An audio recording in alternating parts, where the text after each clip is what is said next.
All right, so we are in LA. Anthony's behind the camera.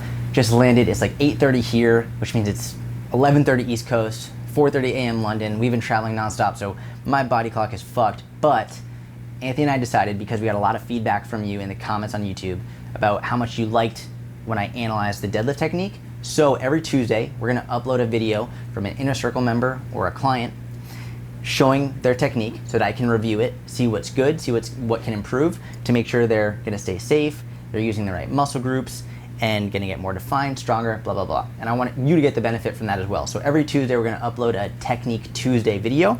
And today, we're gonna review the upright row. Or sorry, not the upright row, this is actually an inverted row. An inverted row, very briefly, it's a really good exercise to build your upper back strength. It's fantastic for improving your posture. And if you wanna do a chin-up, it's a very good progression. So before you start doing chin-ups, mastering the inverted row is gonna help you get the chin up faster. So what I wanna show you first and foremost is the top of the movement. A lot of people, when they analyze an exercise, they'll start from the bottom, from the very beginning, but I've found that if you start literally at the top or to the halfway point, sometimes it's better, not always, but sometimes it's easier to correct, because when you start from the bottom, sometimes you'll use momentum, use the wrong muscle groups to get to that point. So by making sure you're starting in the right position at the halfway point, you're setting yourself up in a better position. So we're looking at where she's starting, and the bar is actually coming towards her neck.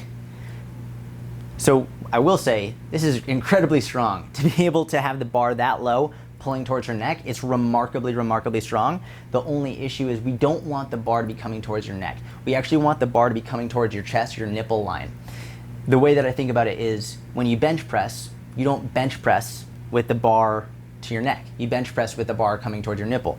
The inverted row is the exact opposite of the bench press. You're just rowing instead of pressing. So you row to the bar, you row the bar to your nipples. Some coaches will tell you the bar has to touch your chest. Other coaches will tell you it doesn't. I'm more of a, it depends. It really depends on how it feels in your shoulders. It depends on how much range of motion you have. Basically, my major recommendation here is row towards your nipples without arching your lower back. She's doing a very good job of this. Her back is completely straight. It's really good. And that's the position that you want. You don't want your lower back to overarch, because then you're gonna be substituting range of motion with your lower back instead of actually using the muscles in your upper back. So she's doing great here. The only thing that we wanna do is, if you look, see how her elbows are coming forward and her wrists are behind her elbows? That's an issue. What you wanna have is the bar, wrist, and elbows in one line. So what she would actually do is she would move her feet a little bit further back, because they're too far forward now. She'd move her feet a little bit further back to set herself up a little bit below the bar and further behind. And then when she rows, make sure that her elbows, wrist, and bar stay in one line, which is gonna flare her elbows out just slightly so she can pull towards her chest rather than her neck. So I'm gonna go through some reps to just see what it looks like now as we move. Great control down. Come back up, and again, you can see how it's really pulling towards her neck, which is using a little bit too much upper trap. So you can actually see it's coming towards the neck. What you want to do is just make sure, again, move her legs back, get her body further behind, and then pull towards her chest rather than her neck, and then it would be a fantastic row.